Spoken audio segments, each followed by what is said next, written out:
a story of a slightly different ilk now. Because if you're telling stories for any length of time, then you come across one character, and his name is Jack. And so it was that once there was a young boy named Jack, and he was a ne'er-do-well, a scallywag. He had very light fingers that seemed to find their way into all sorts of pockets that weren't his own. And soon, people in his village start to look at one another and go, "Are you missing something? Are you missing something? How about you?" And they all started to agree that earrings, watches, brooches, all sorts of things had disappeared. The only person who wasn't complaining about losing anything, well, that was Jack. And people looked and they went, I think that Jack is at the bottom of this. And they got a bit hot under the collar, so Jack decided to leave and go to the next town. But the same thing happened again.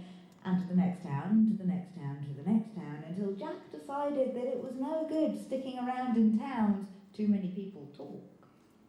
So he decided to go to London, because there was far too many people there for everybody to talk to each other. And so there he arrived in Oxford Street. There were people running around everywhere, bustling this way and that. And it was a pickpocket's dream. Squeezing down those roads, his fingers going here, there and everywhere, and soon his pockets were overflowing with wealth. Jack prided himself that he was probably the best pickpocket in the entire world.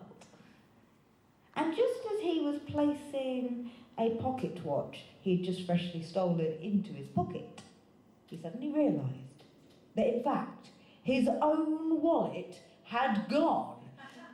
He turned and he looked and he stared, and there running off away from him was a small little blonde head, bobbing as quickly as possible. And he thought, I know that run, it's one I do myself. And so he followed this way and that, down alleyway and close, until he caught that little blonde head, turned it around and Jack stared into the most beautiful face he had ever seen. Long cascading blonde hair, bright blue eyes, ruby red lips, and Jack found that he could hardly utter a word. I think my wallet fell into your hand. She smiled and she went, "What, this one here? Oh yeah, you can have it back." And she handed it over and he gladly took it, not checking to notice that it was completely and utterly empty. And she was about to make her way off when he said, I'm Jack, by the way. Who are you? And she smiled and she said, well, I'm Lily. Well, Lily, I think I'm the best pickpocket in the entire world. And if you could pickpocket from me, then that must mean that you are also a very good pickpocket. What say you and I go into business together? That could be a really good plan. Well, as Lily looked at that scruffy ne'er-do-well in front of her, she thought, he looks kind of cute. And so she agreed. And so Lily and Jack, they started pickpocketing and plundering all of London.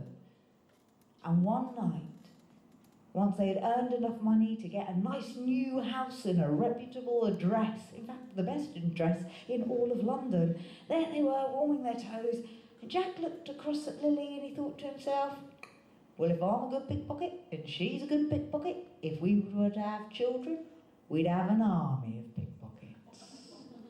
And so he got down onto one knee, he put his hand in his pocket and he pulled out a freshly pilfered engagement ring.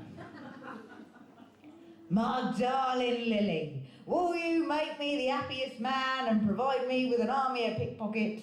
Will you be my wife? And she smiled, and she said yes. And a huge, great wedding was held, and all the guests found that they went away a lot lighter than they had come. And over the preceding months, the love that Lily and Jack shared started to swell in her belly. And Jack started to get really excited. His army of pickpockets was on its way. And 9 months later, suddenly, The screams of his wife. The midwife was sent for. Jack paced up and down outside the room as he heard his wife screaming and shrieking until all of a sudden, Thank you. I've been practicing for a very long time. Jack went bursting into the room, all excitement, ready to see his first of his army.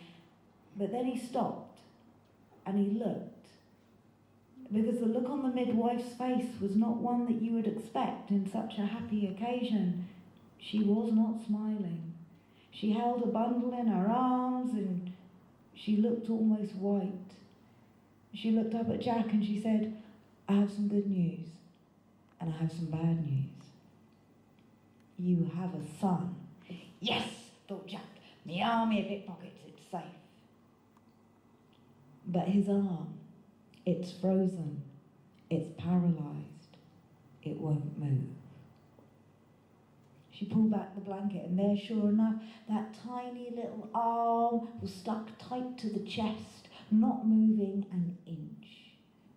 The midwife handed over the baby. She tied it up and she left the mother and father alone with their child. And Lily wept and Jack did what he could to comfort her, but all of their dreams for their child went up in smoke. Jack said, "Don't worry, we'll go to the doctors, we'll get another opinion." And the very next day, that's exactly what they did. They tramped all around London, going to see every doctor that they could. They spent the next week doing that, until finally they came to a child specialist. And they said, "You've got to help. There must be something you can do." And so the child specialist took the baby and placed it on his desk.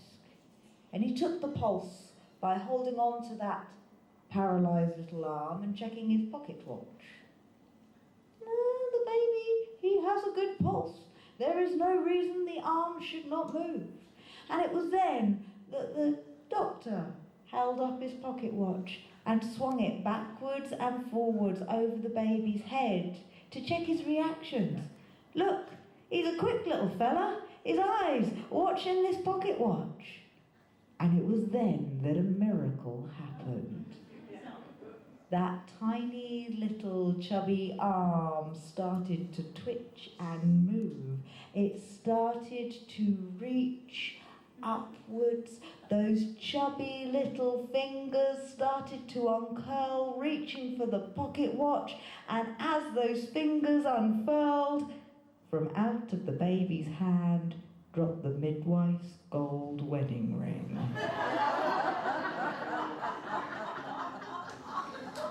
In that moment, Jack knew his army of pickpockets was quite